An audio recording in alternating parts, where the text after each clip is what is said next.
and all of economics are what is the source of real per capita increases in wealth, and what has caused the Industrial Revolution.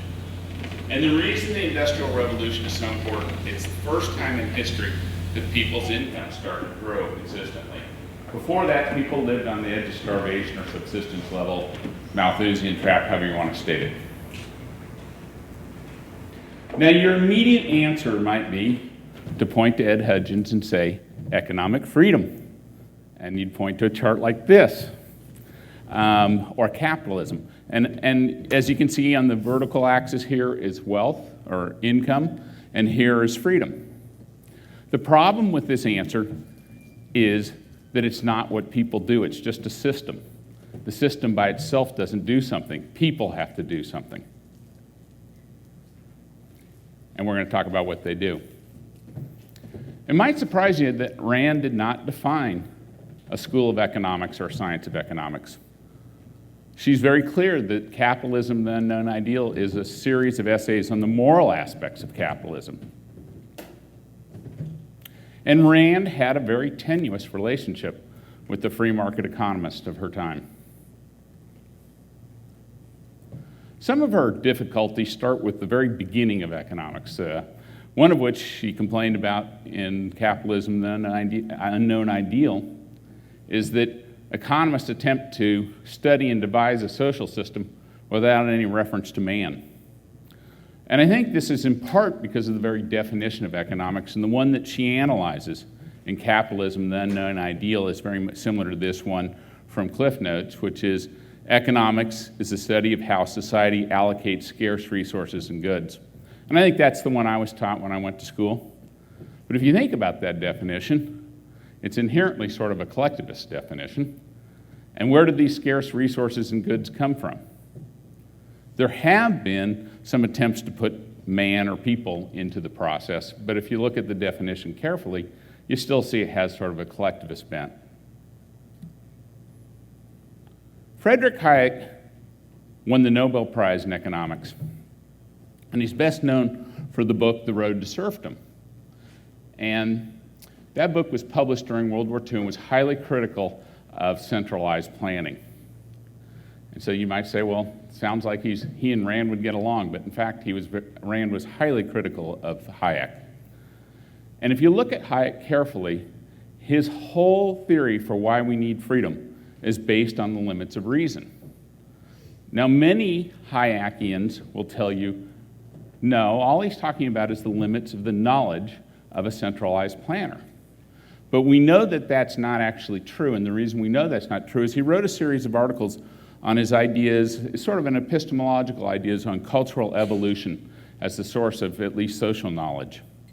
And the idea in these cultural evolution is that societies have these rules and norms, and if they're better fitted to the world, then they thrive, sort of like genes, and if they're less well fitted to the world, then they decline.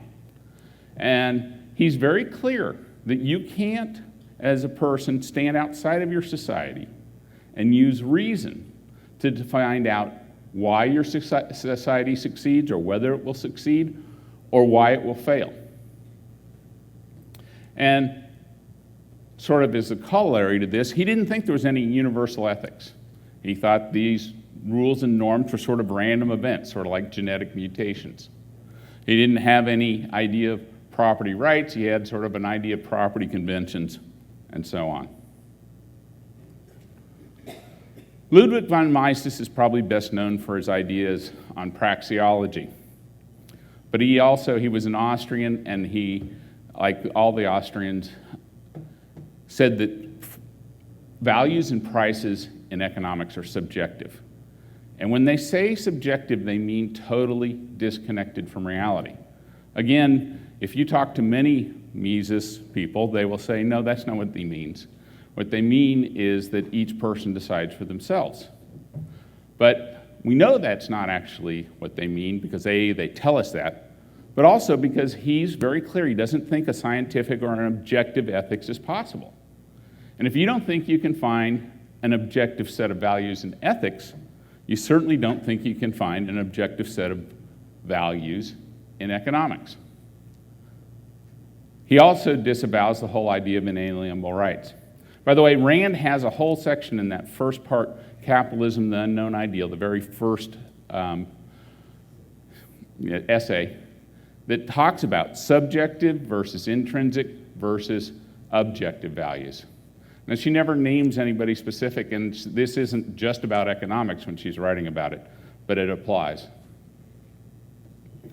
Murray Rothbard is probably best known as the father of anarcho-capitalism. And anarcho-capitalism is this idea that we don't need governments, that what we will have are these private enforcement agencies that compete with each other, and we'll contract with them to protect our rights. And Rand was highly critical of the whole anarcho-capitalism movement, as this quote shows, but she also pointed out or suggested that it confuses what is good about competition or what you want in competition versus what a government is. And that also, anarcho-capitalists confuse contracts with property rights. They will tell you, maybe not explicitly, but they will try to create a system of law that's based totally on contracts, and the property rights are a derivative of these contractual rights. And this confuses cause with effect. Milton Friedman went on to win the Nobel Prize in economics, and he's probably best known for his book, Free to Choose, and the TV series of that name. But he thought economics should be free of morality. And I think he believed this, I don't know, and I think many modern economists say this because they think it sounds more scientific. I mean, does ethics have anything to do with chemistry or physics, for instance? Well, in fact, it does. And if you want to see what happens when scientists forget about the ethics of science or the philosophy of science, you need to look no farther than man-made global warming. At the very least, you have to have the ethics of honestly reporting the data. But he also, in a talk that he gave, he was being critical somewhat of Rand and Mises. And in that talk, he gives us a hint to his reason for why he thought we needed freedom. And he says, the reason why I can never coerce you to do something is because I'm never sure, I can never be absolutely sure I'm right. In other words, it's an argument from a limits of reason again. And if you take his ideas seriously, it not only destroys all of ethics, it destroys all of law. With that in background, I want to talk about what economists and others have said is the source of economic growth, real per capita economic growth preferably. And these are all classical economists, lived in the late 1700s or wrote in then. Adam Smith is known as the father of economics, wrote Wealth of Nations. David Ricardo did a bunch of excellent work on trade and showed that trade benefits both parties. And Thomas Malthus wrote an essay in which he said population of human beings always grows faster than the food supply. Now, most free market people and the capitalists are highly critical of Malthus. But in fact, when Malthus wrote that essay, he was 100% correct for all of history up to the time he lived. It was only shortly thereafter that a very small group of people in a very isolated part of the world during the Industrial Revolution began to escape what we call the Malthusian trap, or subsistence living. All of these economists, though, thought that real per capita growth was not possible. And they had a name for it. They called it the natural wage rate. The natural wage rate was the wage at which you lived a subsistence living. And that is why economics got this wonderful moniker, the dismal science.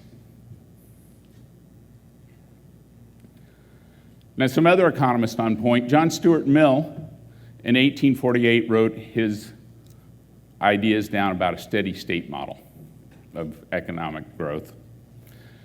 And in this, is what he says is that the economy will grow for a while and then it will level out. And it's sort of like, becoming an adult. You don't grow any taller anymore. He says, and at this point that we're at the top, we'll all be, we'll be happy, we won't have to struggle so much, and we'll be uniformly wealthy. And in fact, if we're not uniformly wealthy, then it's the government's job to redistribute the wealth. I want to test all these ideas against the Industrial Revolution. That's going to be our test case. But Mill's idea is just basically descriptive. There's nothing here to test. Von Mises and the Austrians have this theory that real per capita income growth is due to increases in capital or savings. They really emphasize savings.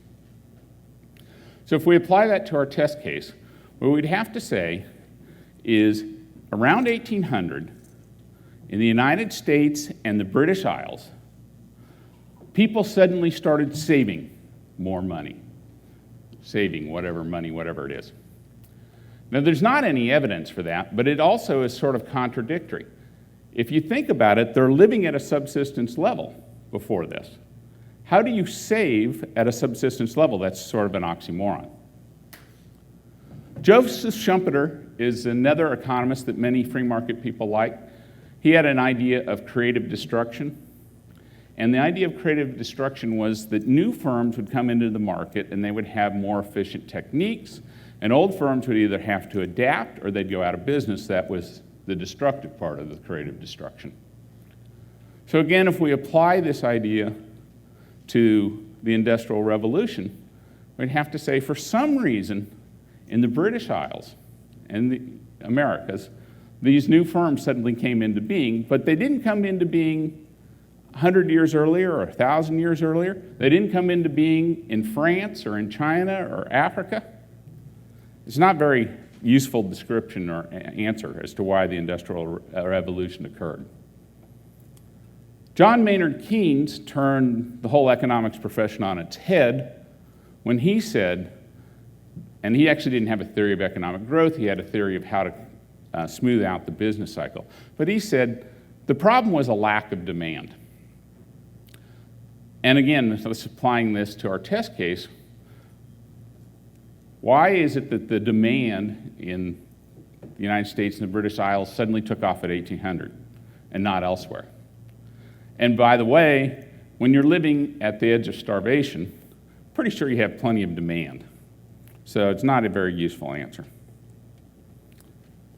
Two economists that I consider a little more modern on this issue are Robert Solow, who went on to win the Nobel Prize in Economics for this paper. In that paper, he does an econometric study of the causes of economic growth in the US economy, I think in the 1960s and 70s.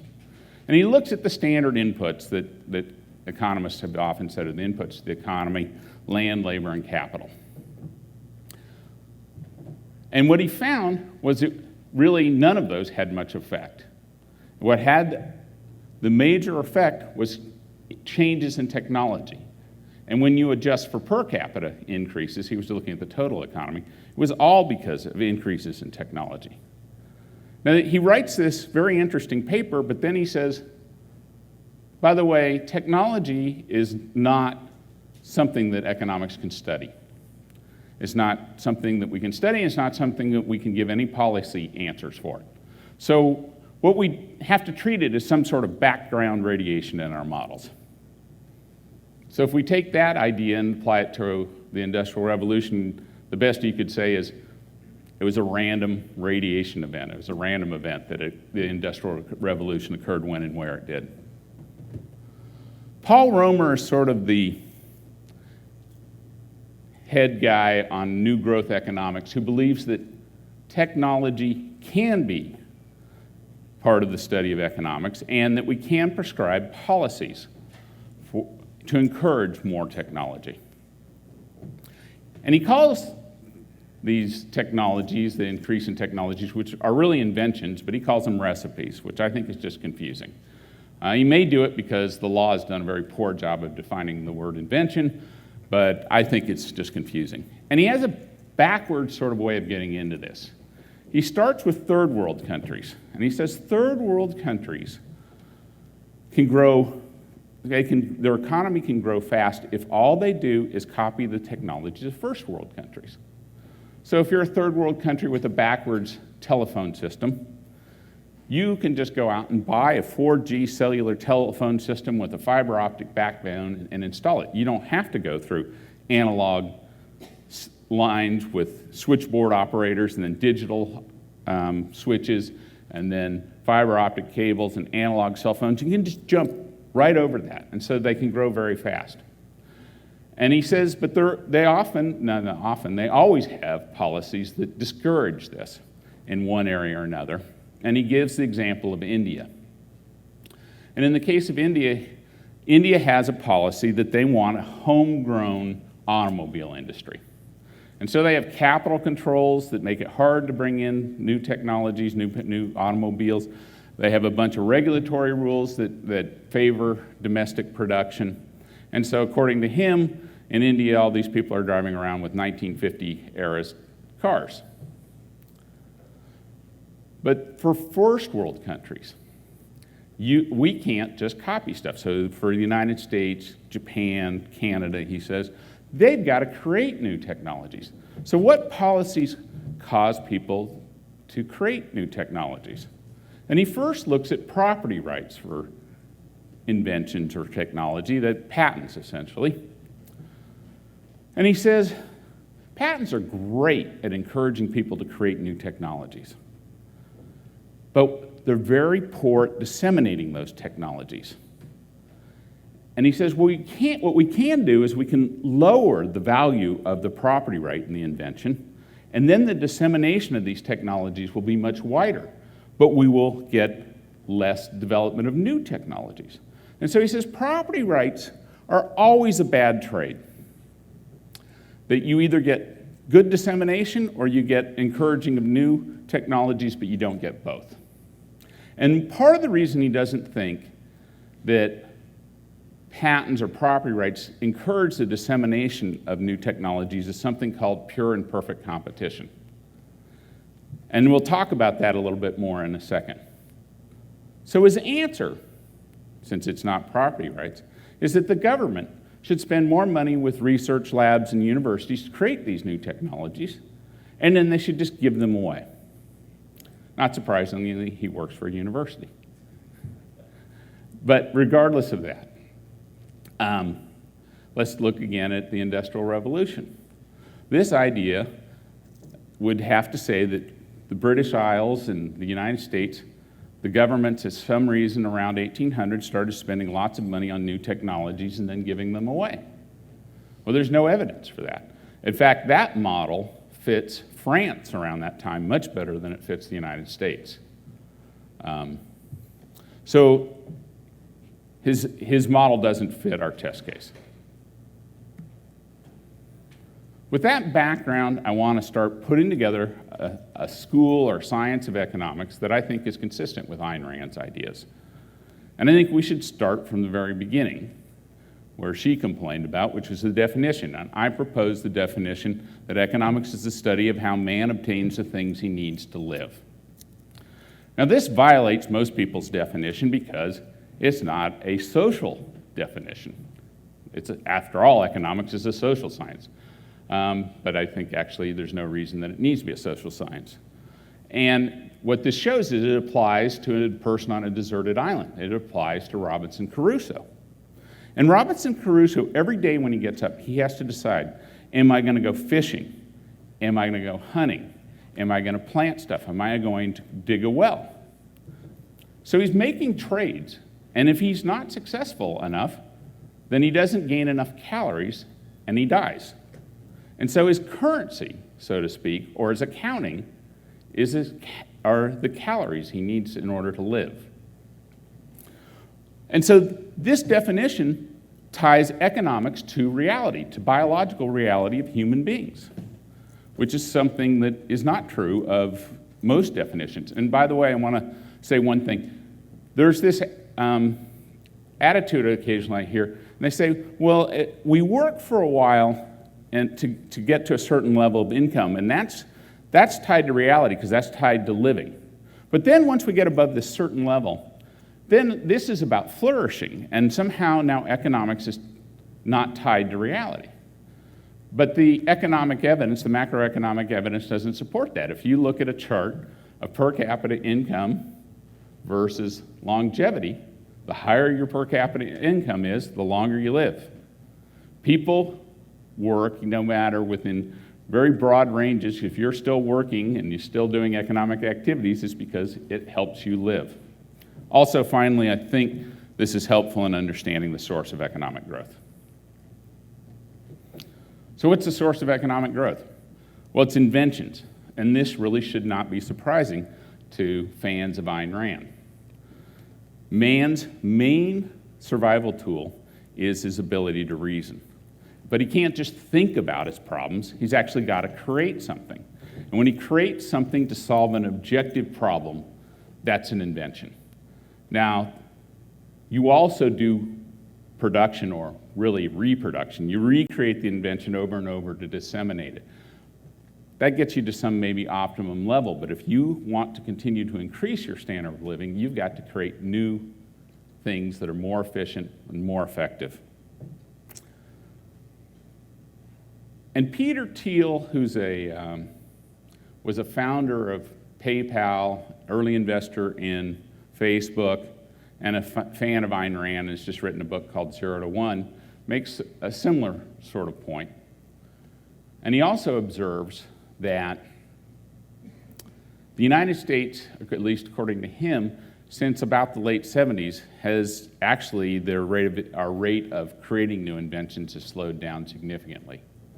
Now, it's very hard to measure this, so I get into a lot of debates. I got into one this morning about this very issue. But I've been convinced of this for quite a while, too. And he thinks this has very serious consequences for the U.S. economy.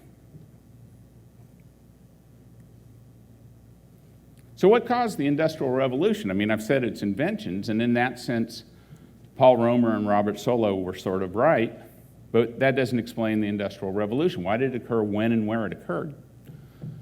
Well, it was because of property rights. Suddenly, in the British Isles and the United States, large numbers of people had property rights in inventions, i.e. patents. And when people have a legally protected right in something, they invest more in that asset. And I'm not the only one pointing this out. William Rosen wrote this wonderful book called The Most Powerful Idea in the World. Very well written. It's the Industrial Revolution from the English perspective, but he starts the beginning of the book by analyzing all the stories or the answers to why the Industrial Revolution occurred. And his answer in the end is it's patents or property rights. And he also correctly says the Industrial Revolution has very little to do with industry. It's got to do with an increasing rate of inventions or new technologies. Adam Mossoff is a law professor who speaks at a lot of ARI events, and he also makes this point. And then B. Zarina Khan is an economic historian who's spent more time studying the patent systems around the world throughout history than any other person alive, and she makes this point also. William Rosen has this wonderful part in this book trying to show you how overwhelming the English-speaking people were to the Industrial Revolution. And he points to this display, which is in the London Science Museum. And this locomotive, steam locomotive, is called the Rocket, and was built to haul goods between Manchester and London around 1820 and 1830. And he says, now, magically erase every invention created in Italy, Sweden, France, or China from this display, and what will happen? He says it'll still run. But do the same thing with those created in England, Scotland, Wales, and America, and there's nothing left of the display. And this is still true today. Those countries with the strongest patent systems are those that create the most new technologies. This is a little old, 1995, but I wanted a period of time in which the United States had the strongest patent system in the world. Since about 2000, we have been weakening our patent system in numerous ways. But we have here a chart, the 5 strongest patent systems in the world: the United States, Netherlands, Denmark, and Finland in 1995 in the UK, and the weakest, Niger, Guatemala, Nicaragua, Rwanda, and Zaire. And not only do the ones with the strongest patent systems create the most new technologies, But they also have the greatest dissemination of new technologies. So this is completely inconsistent with Romer's thesis that somehow property rights inhibit the dissemination of new technologies. So when these points about invention and inventions and property rights, or for invention patents, are so clear, why is it so many economists miss this point? Well, one of the reasons is they have a theory of property rights which is inconsistent with patents. Now, Rand's theory, and the theory that was the basis of the United States and John Locke, is really creation. I mean, they have different ways of sort of stating it, but if you create something, then you're the owner. The law is recognizing the metaphysical fact that but for you, it wouldn't exist. But that is not the attitude of most modern economists, and it's not the attitude of the Austrian economists. They base their idea on property rights on a utilitarian point of view. And they would agree, at least in principle, with Jeremy Bentham, who was sort of one of the founders of utilitarianism, that natural rights, of which that's what our property rights are based on, are nonsense. In fact, they're nonsense upon stilts, according to him. So their answer, their model for property rights, is that property rights are a useful tool, really sort of a convention, for distributing scarce resources. And then what they say is inventions aren't scarce. They say, for instance, if I can know how to create a microprocessor and you create a microprocessor, the fact that you create one doesn't inhibit what I can do with my microprocessor. So they're non-rivalrous, is what they say.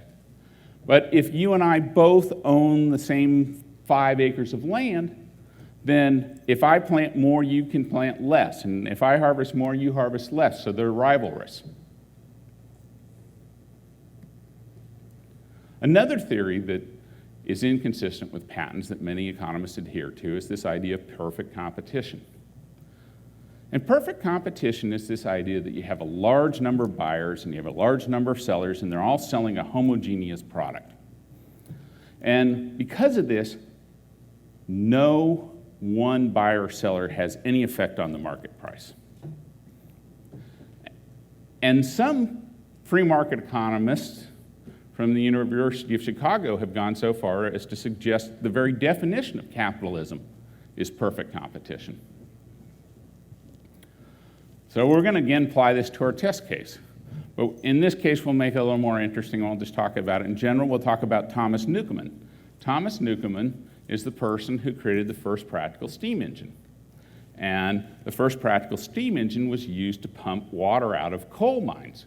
As you can imagine, if you're digging up coal in England, not only the rain, you're going to hit the water table, but also the rain, you're going to begin to fill up your little mining hole, and now you're going to spend all of your time throwing buckets of water out instead of mining coal. So Thomas Newcomen comes up with this idea and perfects it. And these are some of the prongs, by the way, of perfect competition, or some of the conditions they say that will occur. And when they say perfect competition, they want this for every market. It's not like just for some markets. This is the ideal for every market. So anyway, Thomas Newcomen creates something no one else has ever created. He's the only one who knows about it when he creates it. So there's not perfect information, because by perfect information, they mean every buyer and every seller knows about this. And not only that, he goes and gets a patent on it. He has a property right on it. So he creates a barrier to entry. So he doesn't fit that prong. In fact, every property right creates a barrier to entry or exit. And he's not producing a homogeneous product. He decides to keep this patent and work it himself. So he's not only not producing a homogeneous product, he's the only seller. And if we told this story over and over for the Industrial Revolution, we could repeat this over and over again, and none of this fits perfect competition.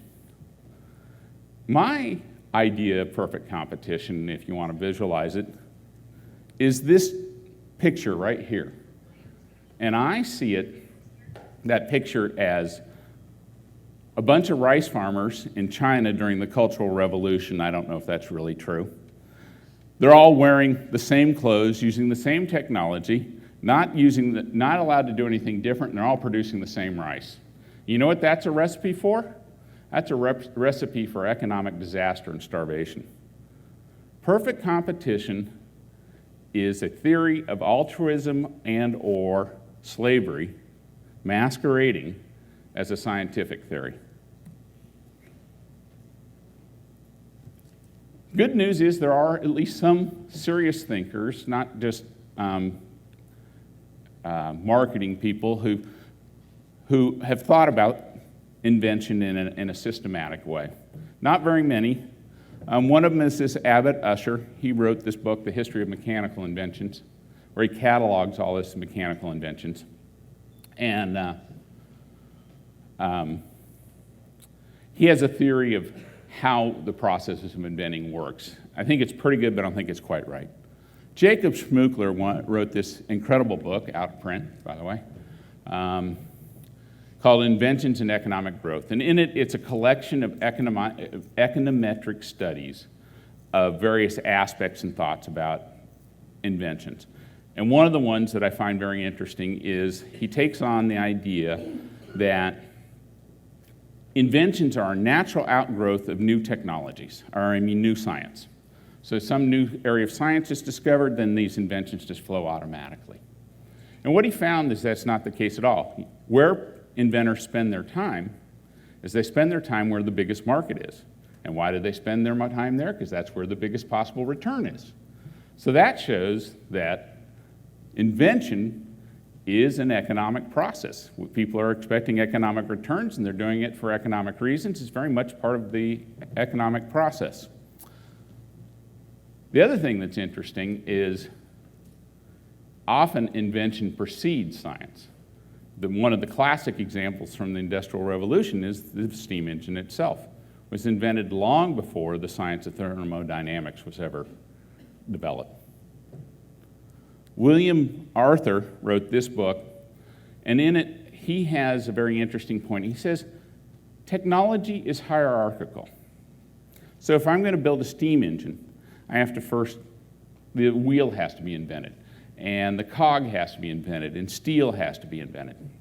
But he says not only is inventing hierarchical, or technology, but so is evolution, biological evolution.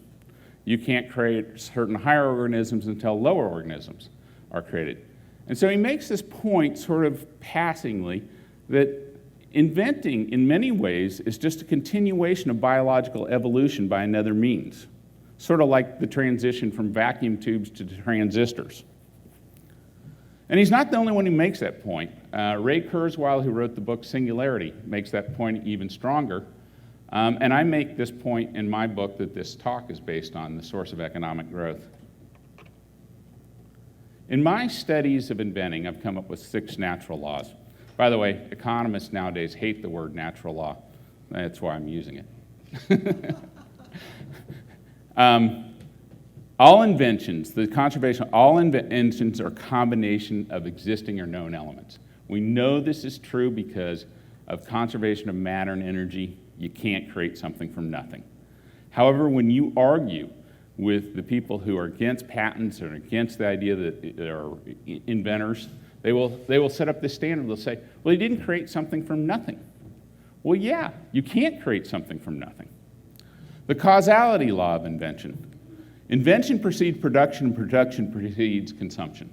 Now, if we look at economic theories and we place them on this causality chart, we put Keynes over here on consumption. So he's on the exact wrong side of the cause and effect.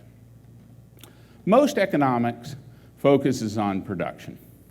But really what gets us our real per capita increases is over here at the beginning of the causality law. Set law of inventions, the number of potential inventions is infinite. We know that an invention is a combination of things. We know every invention can be a component of another invention. So every new invention creates the possibility of many more inventions. The only way that you could say this is limited is because you would say all those new possibilities, none of them are useful. And there's no evidence for that. Rate law of invention. The rate at which new inventions are created is dependent on the number of people who are inventing and the quality of those people, and I emphasize that part, although it's not in the chart. It's just not true that if you take 1,000 monkeys typing 1,000 years that you end up with Romeo and Juliet. The only way you end up with Romeo and Juliet is if you already have Romeo and Juliet, so they don't actually produce Romeo and Juliet, they make a reproduction, and it's a very bad reproduction. But if he didn't have Romeo and Juliet, you would never know where to start, beginning, or end. And the reason I mention this is because this is an argument of many people against inventing and what inventors do. But also the access to the goals, the set of goals, and the set of components, for instance, various biological material, nuclear material, even our housing codes limit these things. The Commons Law of Invention agrees that inventions are not subject to overuse. That is the wonderful thing about inventions. In that sense, the Austrians and Rome are right. But they forget in the tragedy of the commons there are two parts. It's not just overuse, it's underinvestment. And inventions are subject to underinvestment if you don't have property rights. Historical evidence is overwhelming on that. But also the diffusion of inventions is subject to underinvestment. And that's the part that really throws people for a curve. But I'm going to do this sort of as a mind experiment to illustrate this. Imagine we can roll back time, and now you get to go back in time, and you are the inventor of the microprocessor. You're going to be filthy rich. You know the way history's going, right? Well, no one knows what a microprocessor is. They don't know what voltages to apply to the pins. They don't know what the code. They don't know what the coding scheme is. Well, so what are you going to have to do? You're going to have to tell them about it. You're going to have to do broadly what we'd call education. In businesses, it's called sales and marketing, and these things cost real money. And that's why inventions, this idea that that giving away inventions is a great idea, doesn't work. This one we've said over and over, the set law of inventions, per capita income, only in a large group over time can only increase if we increase our level of technology. And really, if we're talking about all the world, that means we have to create new inventions. So in summary, I've outlined a science of economics that's consistent with Rand's ideas. It puts man at the very center of it, man's nature, both the fact that he is a biological being, he has certain needs, as the center of economics, and that he has his unique survival skills. These ideas are consistent with the ideas of inalienable or natural rights. And as a result, they're consistent with the founding principles of the United States and the economy of the United States. The economy of the United States, when we were founded, is not consistent with perfect competition for sure, but many other theories of economics. And I outline all these ideas in much more detail in The Source of Economic Growth, which you can pick up at the counter over here. And as Ed mentioned, I am the author of these other books. These two are the Hank Ranger thriller series. This one is only out on Kindle right now, unfortunately. It will be out in hard copy soon, and it's built roughly around the idea of the ATF Fast and Furious gun running scandal. This one is Pendulum of Justice, which roughly tracks this nonfiction book, illustrates it, and that book was trying to say why we had economic growth in the 90s and we didn't have economic growth in the next decade, despite the fact that we had essentially the same policies from most people's perspective. So questions? Okay, thanks a lot. If you could come up to the mic and ask your questions. A couple comments. There's a book that came out about 3 or 4 years ago that seemed to run parallel with what you're saying, Why Nations Fail. And in there, they indicated one of the critical litmus tests is patents and development of technology and seeing if there's resistance to that. And they too have indicated in there that they felt this started occurring in the United States in the 70s. They're trying to figure out why, but that the 70s was at, and I just want to mention, because of what you had commented last year and the research I'm doing, I'm contending in the presentation 515 that started December 31st, 1969, and it ended December 31st, 1974.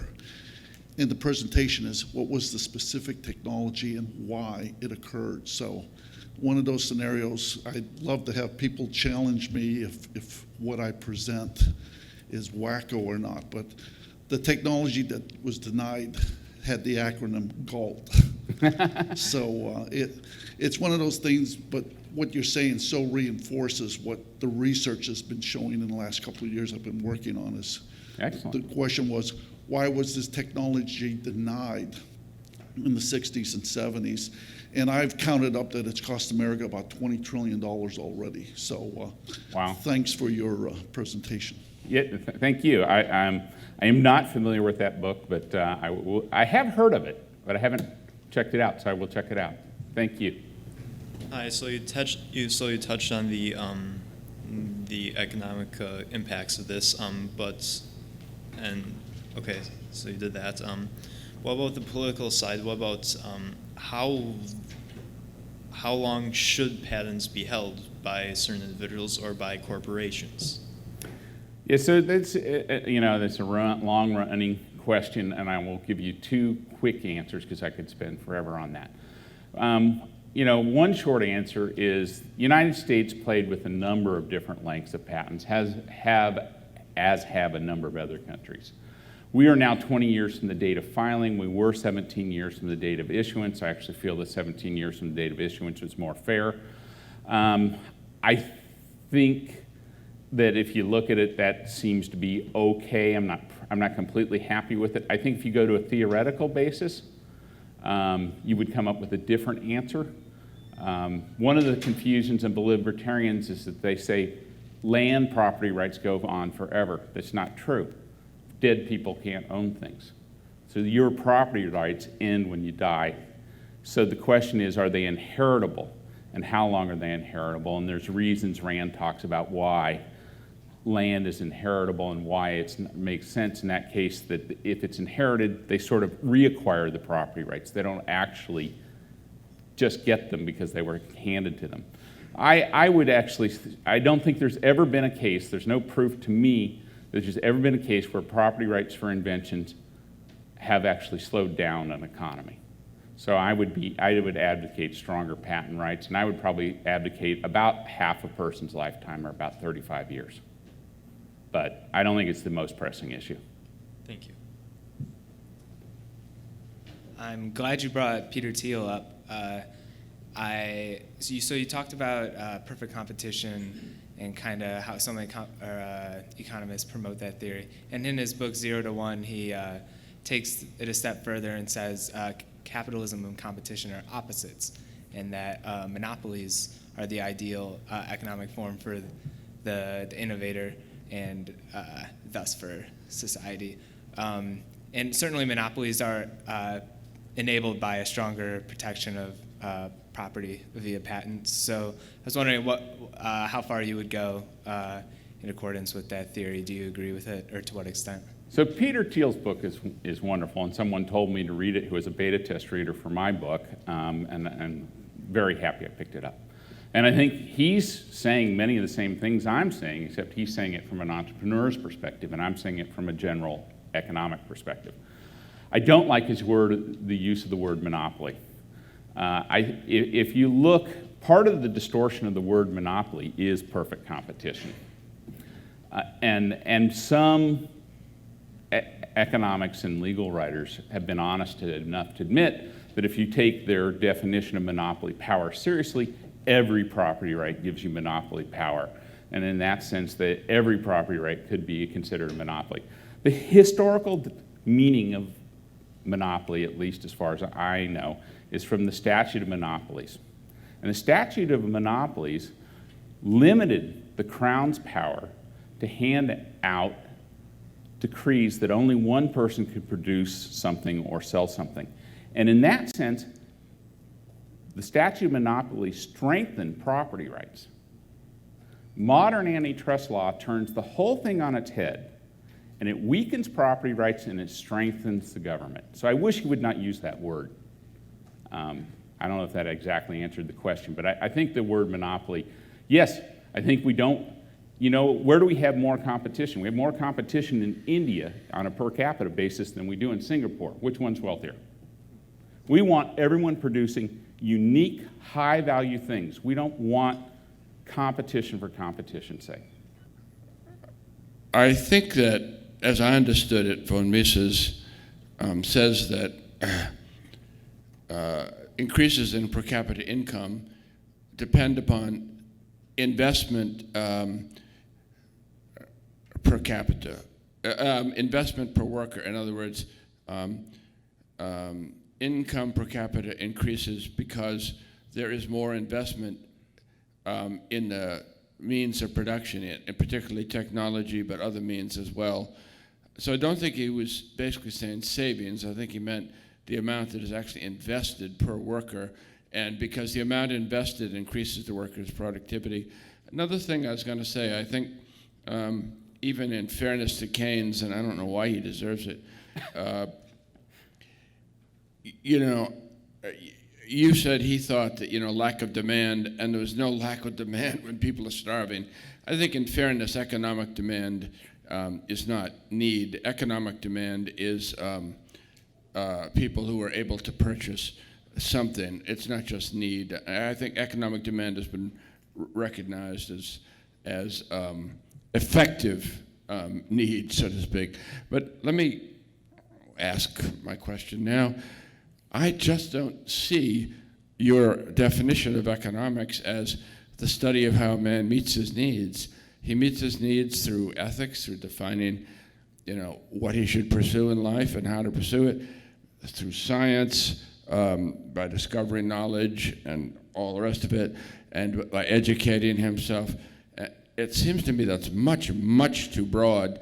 I'm sure that you must have something in mind as a qualifier of it, because how man meets his needs seems to include everything and not just economics. I think Alan Greenspan defined it as economics, as I recall, the study of economic exchange, basically. The study of trade and exchange and everything that went around that. So I absolutely reject the idea that economics has to be a social thing or it has to be trade. I absolutely think that Robinson Crusoe is involved in an economic activity. You're so wedded to the social concept. But why do you engage in work? Yeah, you might engage in it for play, you might do it for lots of reasons, but we all have to work to live. And when we're not talking about we're talking about why do you work to live, because if you don't work to live, you die. It's an absolute necessity.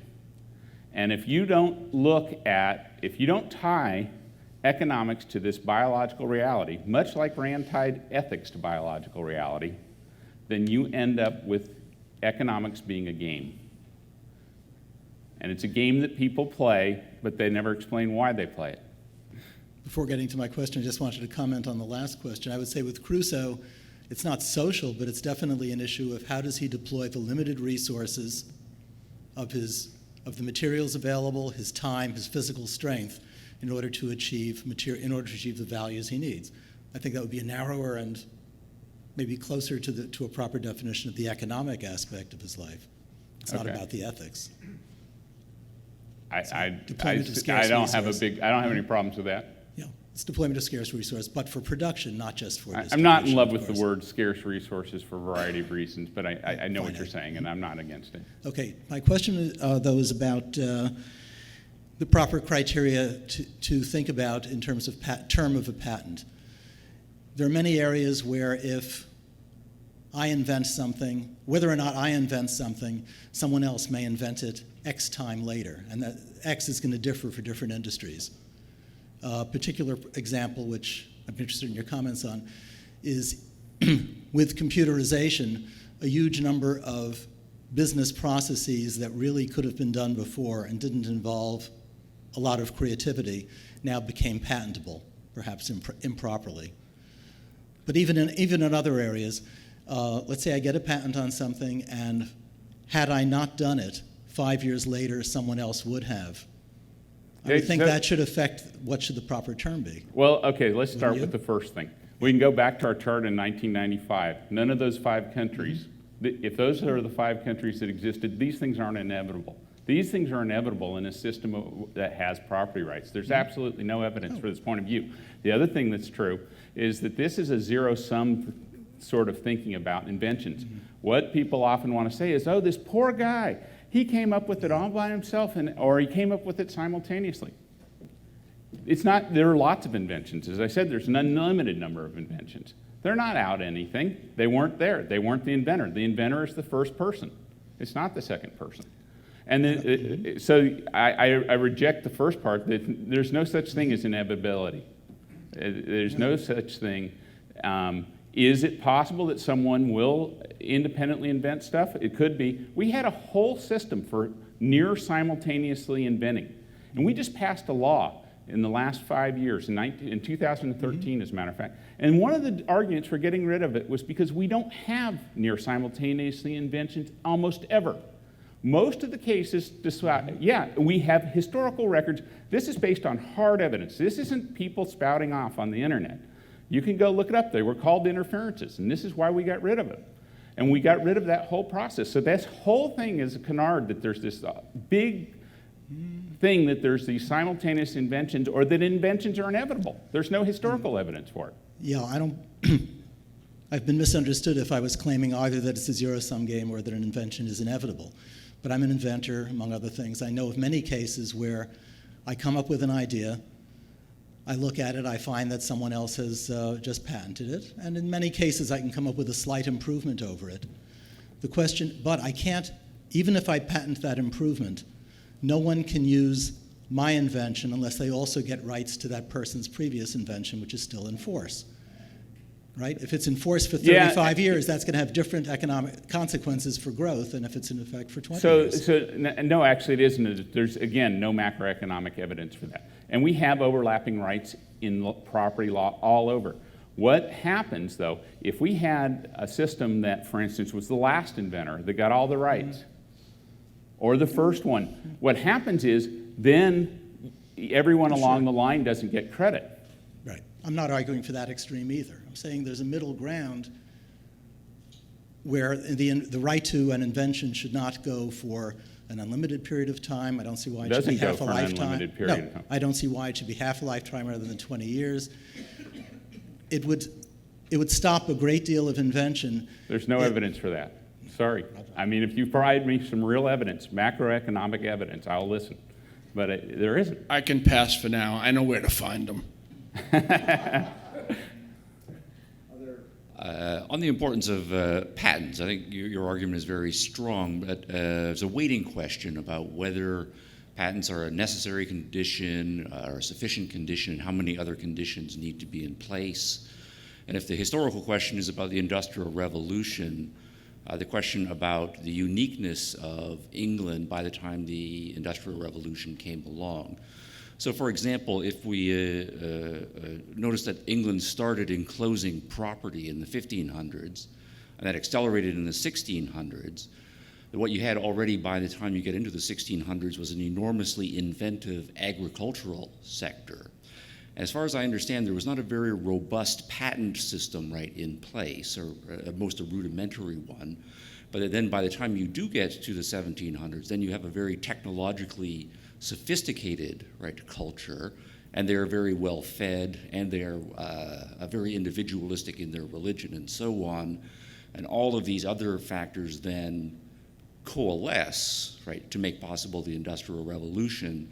And then the more sophisticated patent system that you are talking about locks it into place and enables it to accelerate. So it's a question about necessary and sufficient conditions that I'm putting to you. Yeah, so for instance, often people want to do an experiment, and they want to say, well, try patents separate from, put them in Russia, which, by the way, Russia tried, and it failed. because you can't logically have a patent system separate from a property system that it's built on. So it's impossible to completely separate out the two. You can't take out the foundation and just leave the structure at the top story. But we also know that it is actually inventions that are the cause. So the fact that we know that it's inventions that are the cause of economic growth means that, yes, you can't have a patent system by itself. It can't just be put anywhere. It has to be part of a foundation. I'm not suggesting that it can be. But it is the necessary step to get people to invest enough in the thing that actually increases their per capita income. I want to on Ray Kurzweil, by the way, I'm doing a review of his work and other transhumanists, and one of the criticisms I have of him, even though I like them a lot, is that Kurzweil talks as if in singularity, as if it's all inevitable, which I think, no, it isn't all inevitable, and that's, I think, one of Thiel's criticisms of Kurzweil and those guys. But my question concerns the notion of exponential growth of technology, which you have in many of these sectors that Kurzweil, Diamandis, all of these guys highlight. Do you have any thoughts or insights on adding that aspect to your thesis, the aspect of exponential economic or technological advance? Yeah, and I completely agree with you on that about the singularity and Kurzweil.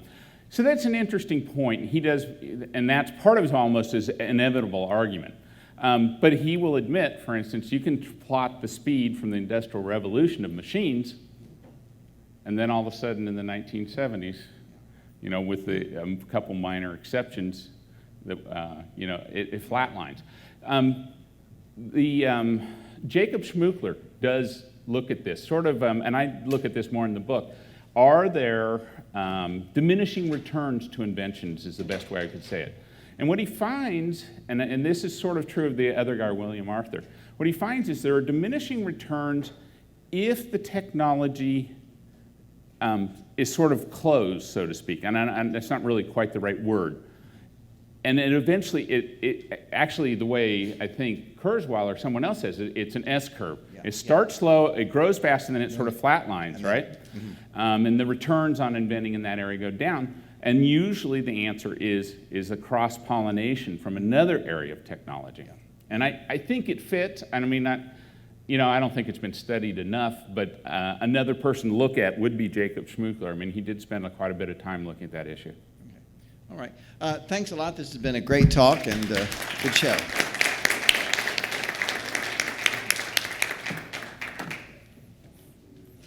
I just have a little haiku to add to this. Thank you so much for an incredibly inspiring and enlightening talk. I've been writing little haikus about my reactions to things, and so this says, mind finds ideas to meet life's requirements. Growth is life's patent. Very good.